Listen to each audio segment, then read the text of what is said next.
آئیے سورہ الانعام پہلے رکوع کی تلاوت۔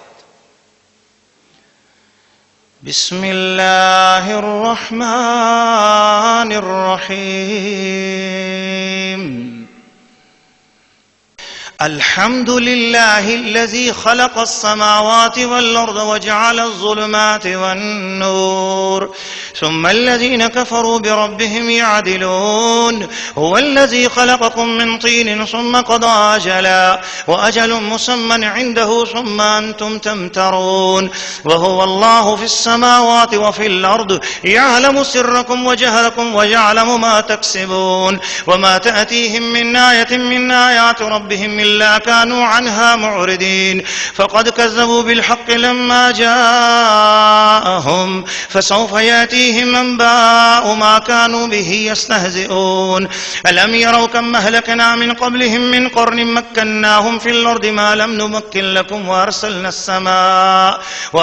السماء عليهم مدرارا وجعلنا الأنهار تجري من تحتهم فأهلكناهم بذنوبهم وأنشأنا من بعدهم قرنا آخرين ولو نزلنا عليك كتابا في قرطاس فلمسوه بأيديهم لقال الذين كفروا إن هذا إلا سحر مبين وقالوا لولا أنزل عليه ملك ولو أنزلنا ملكا لقضي الأمر ثم لا ينظرون ولو جعلناه ملكا لجعلناه رجلا وللبسنا عليهم ما يلبسون ولقد استهزئ برسل من قبلك فحاق بالذين سخروا منهم ما كانوا به يستهزئون۔ سورہ الانعام رکوع نمبر 1، ترجمہ کنز الایمان۔ سب خوبیاں اللہ کو جس نے آسمان اور زمین بنائے اور اندھیریاں اور روشنی پیدا کی، اس پر کافر لوگ اپنے رب کے برابر ٹھہراتے ہیں۔ وہی ہے جس نے تمہیں مٹی سے پیدا کیا، پھر ایک میعاد کا حکم رکھا اور ایک مقررہ وعدہ اس کے یہاں ہے، پھر تم لوگ شک کرتے ہو۔ اور وہی اللہ ہے آسمانوں اور زمین کا، اسے تمہارا چھپا اور ظاہر سب معلوم ہے اور تمہارے کام جانتا ہے۔ اور ان کے پاس کوئی بھی نشانی اپنے رب کی نشانیوں میں سے نہیں آتی مگر اس سے منہ پھیر لیتے ہیں۔ تو بے شک انہوں نے حق کو جھٹلایا جب ان کے پاس آیا، تو اب انہیں خبر ہوا چاہتی ہے اس چیز کی کہ جس پر ہنس رہے تھے۔ کیا انہوں نے نہ دیکھا کہ ہم نے ان سے پہلے کتنی سنگتیں کھپا دیں؟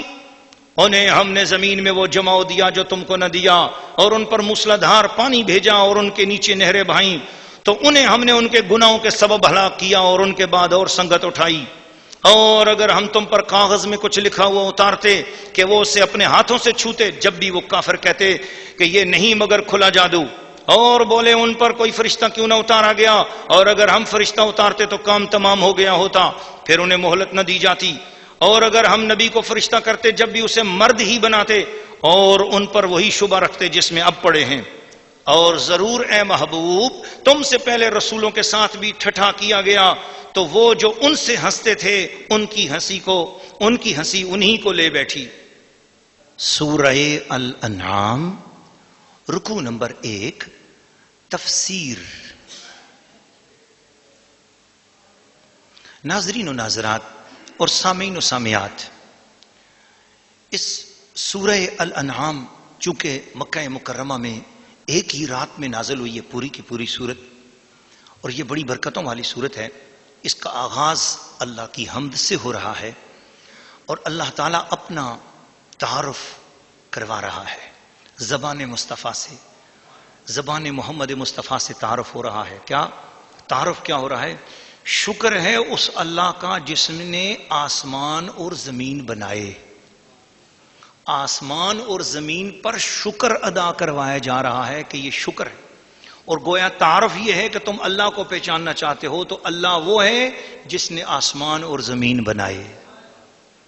آپ اندازہ لگائیں، یہ ایک عظیم الشان انداز ہے اللہ تعالیٰ کی توحید کو سمجھنے کا، اس کی عظمت کو سمجھنے کا۔ اور فرمایا ایک اور چیز کی طرف متوجہ کیا، وَجَعَلَ الظُّلُمَاتِ وَالنُّورِ، اس نے ہی اندھیریوں کو بنایا، تاریکیاں اس نے پیدا کی، اندھیرے اس نے بنائے، والنور اور روشنی بھی اسی نے بنائی ہے، نور بھی اسی نے پیدا کیا ہے۔ اس کائنات میں اندھیرا اور نور، رات اور دن موجود ہیں، اور فرمایا کہ رات اس کی عظمت پر دلالت کرتی ہے، دن اس کی شان کو ظاہر کرتا ہے۔ تو تم ان چیزوں کے ذریعے مان لو کہ وہ اللہ ہے۔ دوستو، یہ آیات اس ماحول میں اتر رہی ہیں جہاں ایک خدا کا تصور ہی نہیں تھا۔ بارش برسانے والا الگ خدا انہوں نے گھڑ رکھا تھا، دھوپ دینے والا الگ خدا گھڑ رکھا تھا، زمین کا خدا الگ تھا اہرمن، آسمان کا خدا الگ تھا یزداں، لات، ہبل، منات، یغوس، یسر، یوا، نصر، ود، یہ خداؤں کے نام تھے۔ کسی کو اچھی لکڑی لگ گئی، اس نے اس لکڑی کو خدا بنا دیا، کسی کو کوئی پتھر اچھا لگ گیا، وہ پتھر کو خدا بنا دیا، اور جس نے جس کو خدا بنایا دوسرے بھی اس کا ادب کرنے لگ گئے اور اس کی سمجھنے لگے کہ یہ خدا ہے، واقعی یہ خدا ہے۔ تو اسلام ایسے مشرکانہ اور اتنے توہمات پرست ماحول میں اللہ کے رسول تشریف لائے، اور اللہ کے رسول نے اتنے کروڑوں اور سینکڑوں اور کئی تعداد میں بٹے ہوئے خدائی کے تصورات کہ خدا کئی ہوتے ہیں اور ہر کام کا الگ خدا ہوتا ہے، یہ تصور مشرکین کے دماغ میں تھا۔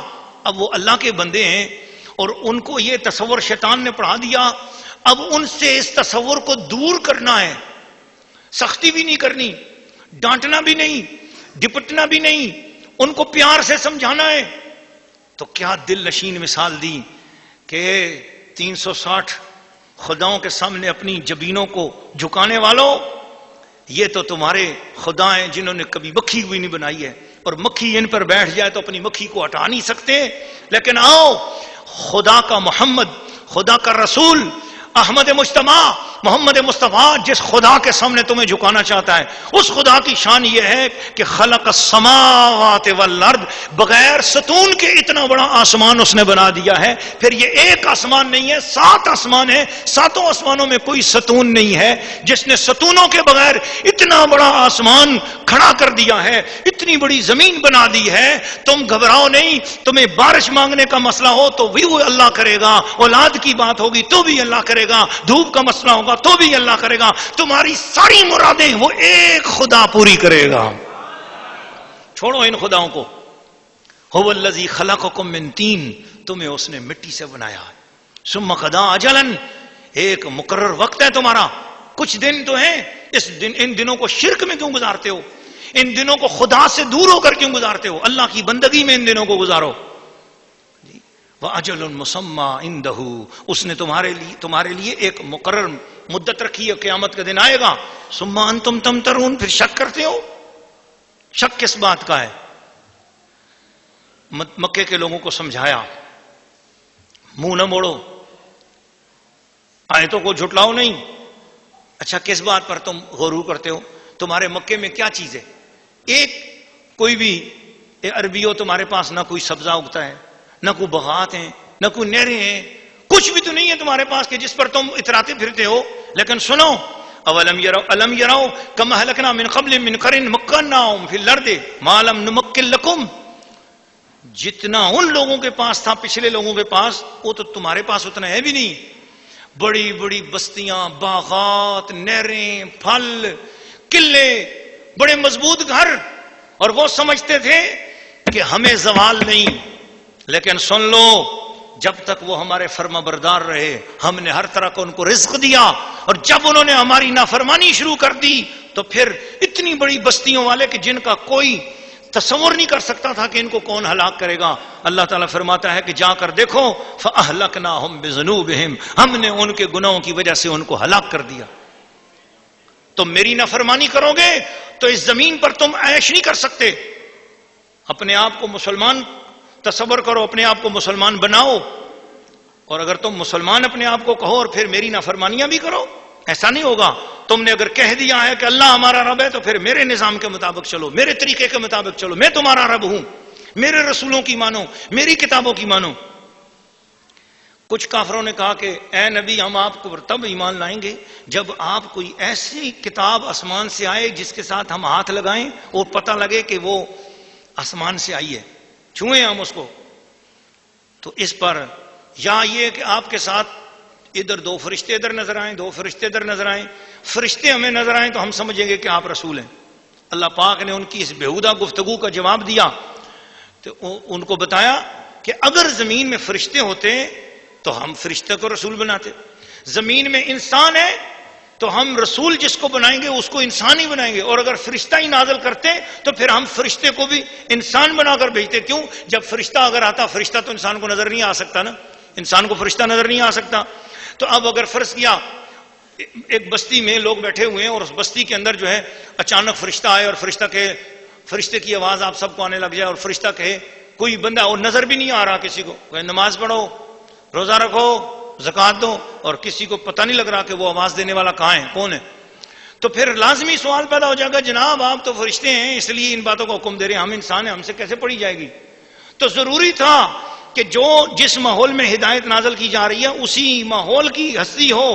تو تم انسان ہو تو انسانوں کے اندر ہی ہم نے رسول کو بھیجا ہے، اور رسول انسان کے لباس میں اس لیے آیا تاکہ رسول بھی اس شریعت پر عمل کر کے دکھائے، اور ساتھ ساتھ تو تمہارے لیے عمل کرنا آسان ہو جائے اور تمہیں میرا رسول نظر آئے. تم اپنی آنکھوں سے میرے رسول کو دیکھو تو تمہیں جو میرا رسول نظر آ رہا ہے یہ بہت بڑی سعادت ہے. اب تم فرشتوں کو دیکھنا چاہتے ہو، یہ بے ادبی ہے اور گستاخی ہے. فرشتے میرے رسول کو نظر آئیں گے، میں اپنے رسول کو نظر آؤں گا، اور تمہیں میرا رسول نظر آئے گا. تم رسول کے کہنے پر فرشتوں کو بھی مانو، اللہ کو بھی مانو، قیامت کو بھی مانو، کتابوں کو بھی مانو، یوم آخرت کو بھی مانو. پھر جب انہوں نے پھر مذاق کیا تو بتایا گیا کہ اے محبوب گھبراؤ نہیں، اگر آپ سے یہ مذاق کرتے ہیں، استہزاء کرتے ہیں، آپ کی ہنسی اڑاتے ہیں تو آپ اے محبوب اپنے غلاموں سے کہو کہ اس سے پہلے جو رسول گزرے ہیں ان کی بھی ہنسی اڑائی گئی ہے. تو یہ تسلی بھی دی گئی کہ جو گزشتہ انبیاء کی ہنسی اڑائی گئی آپ کی بھی ہنسی اڑائی جا رہی ہے. ان ہنسی اڑانے والوں کو بھی ہم نے عذاب دیا، ان ہنسی اڑانے والوں کو بھی عذاب ملے گا. چنانچہ 4 کافروں کا آتا ہے، ابو جہل تھا، نضر تھا، اور اسی طرح کنانا تھا، اور ایک اور کسی کافر کا نام آتا ہے کہ یہ کافر تھے جنہوں نے رسول پاک صلی اللہ تعالیٰ علیہ وسلم کی بے ادبی کی. حضور نماز پڑھ رہے تھے، انہوں نے آ کر سننا شروع کیا. حضور اونچی آواز میں قرات فرما رہے تھے، انہوں نے آ کر سنا. سننے کے بعد انہوں نے کہا یہ تو کلام سمجھ میں ہی نہیں آتا. اس طرح کی بے ادبیاں کی. اللہ پاک نے ان کو قرآن مجید سے دور کر دیا، اور اللہ تعالیٰ نے فرمایا اب میں ان کو ہدایت دوں گا ہی نہیں، انہوں نے میرے محبوب کی بے ادبی کیوں کی. تو پتہ یہ چلا، اس پورے رکوع کا خلاصہ یہ نکلا کہ اللہ کی توحید اور اللہ کی معرفت اسی کو ملتی ہے جو اس کے نبی کا احترام اور ادب کرتا ہے.